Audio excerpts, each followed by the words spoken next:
Let's review my trip across the state of Wyoming with my Toyota Tundra and my Lance travel trailer in tow, all the way from Devil's Tower out toward Jackson Hole, Wyoming, and down into the town of Jackson, as well as in and around the national park and staying at Gros Ventre Campground near the national park or within the national park. Now, one of the first things to know about this trip is that my wife and I weren't intending to make it in just one day. We were going to stay in between Worland and Thermopolis on a farm, but bad weather was coming into the area and we wanted to beat it into Jackson so that we could enjoy as much time as we possibly could there. Now, we filled up in Gillette, Wyoming, and other than Casper, there's not a whole lot of stops. There was one in Shoshone, and the next one is in Du Bois. It's about 315 miles to Du Bois, and that's one of the things that I love about my Tundra is that it's got a 38-gallon fuel tank, and after 315 miles, you can see here that I filled up with 32.9 gallons. This gives me a range of approximately 315 miles on this stop and meant I didn't have to stop one or two more times in Casper and then again in Shoshone before getting to Du Bois, Wyoming. The 9.6 miles per gallon that I averaged while towing my Lance travel trailer with my Toyota Tundra is typical of what I get out in the western United States, even at higher elevations when going about 75 miles per hour. Those towing MPGs at that speed combined with a 38-gallon fuel tank allow us to spend more time at places like you see here, the Snake River Brewery in Jackson, Wyoming, enjoying our free time versus the other hour we might have spent with two more fill-ups with a truck that doesn't have as much range. With the incoming bad weather, we wouldn't have been able to enjoy Jenny Lake or downtown Jackson with as much time as we had, secondary to the bad weather that was coming in. However, given that we had a Tundra that has a 38-gallon fuel tank and gets close to 10 miles per gallon when towing at 75 miles per hour, we had extra time to take in the beautiful Jenny Lake and the waterfowl that you see here. If somebody knows what these birds are, I'm very interested. Watch as they dive, race, and dart across the water here. It was really amazing to see. We watched this for quite a few minutes. So it's Sunday, September 19th, 2021. Look out here, I'm at Gros Ventre Campground.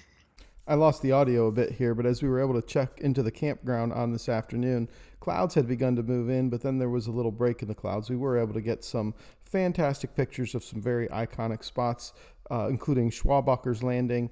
One of my favorite pictures, Mormon Row with Molten Barn and the snow-capped Tetons in the background. And these amazing shots of the Church of Transgressions with the beautiful scene of the Tetons in the background from the outside, and then this incredible shot from inside the Church of Transgressions where you see this picture window that frames the Tetons like no other place in the park.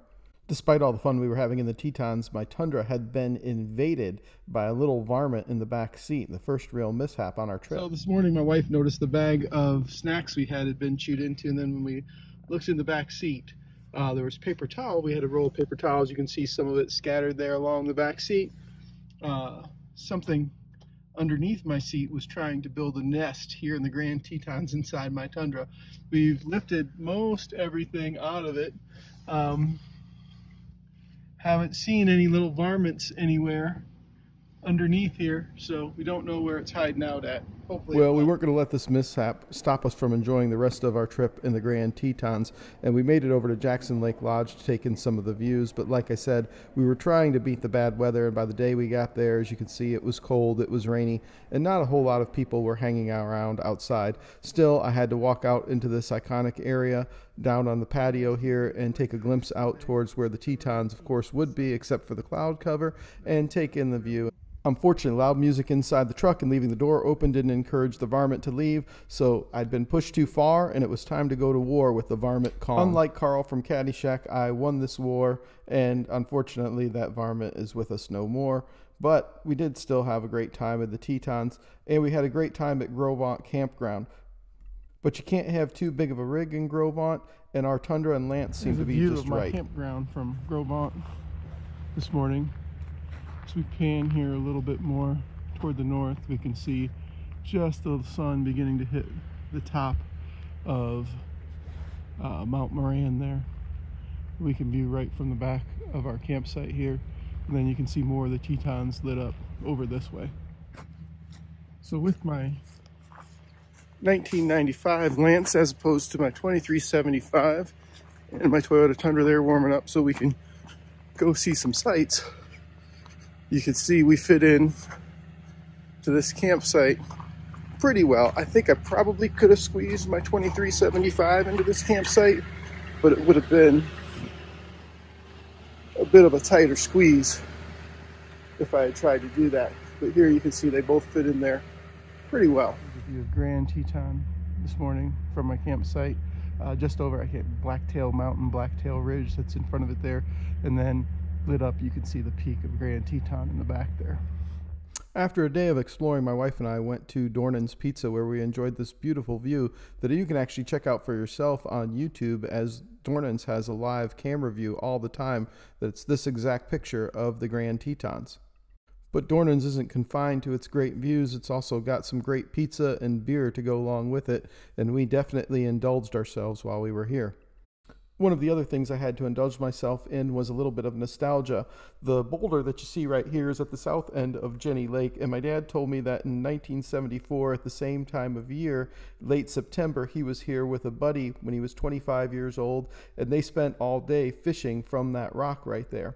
He described to me where it was. I found what I thought was probably it, took a photo, sent it to him via my camera, and he said sure enough I had found that spot. He told me when he was here that there were only 2 other campers in the entire campground other than he and his buddy, late September 1974. As you look around Cuddy's Bar and Grill here, things sure have changed at Grand Teton National Park. Well, it rained all day yesterday here in Grand Tetons, but on the tops of the mountains it snowed, as you can see there.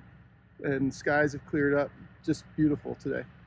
So while we were a little bit disappointed with some of the weather, it made for some great pictures, and the Lance travel trailer combined with my Toyota Tundra's range, the 4-season Lance, the 38-gallon tank in the Tundra, and the great towing MPGs that I get out of it allowed us to really enjoy our time in Jackson Hole and in the Grand Tetons, and it made it all worthwhile. But it's time to move on and leave from what you see here. We're looking back down in Jackson Hole, headed through Teton Pass towards what you're seeing right here, which is Island Park, Idaho. Toyota Tundra.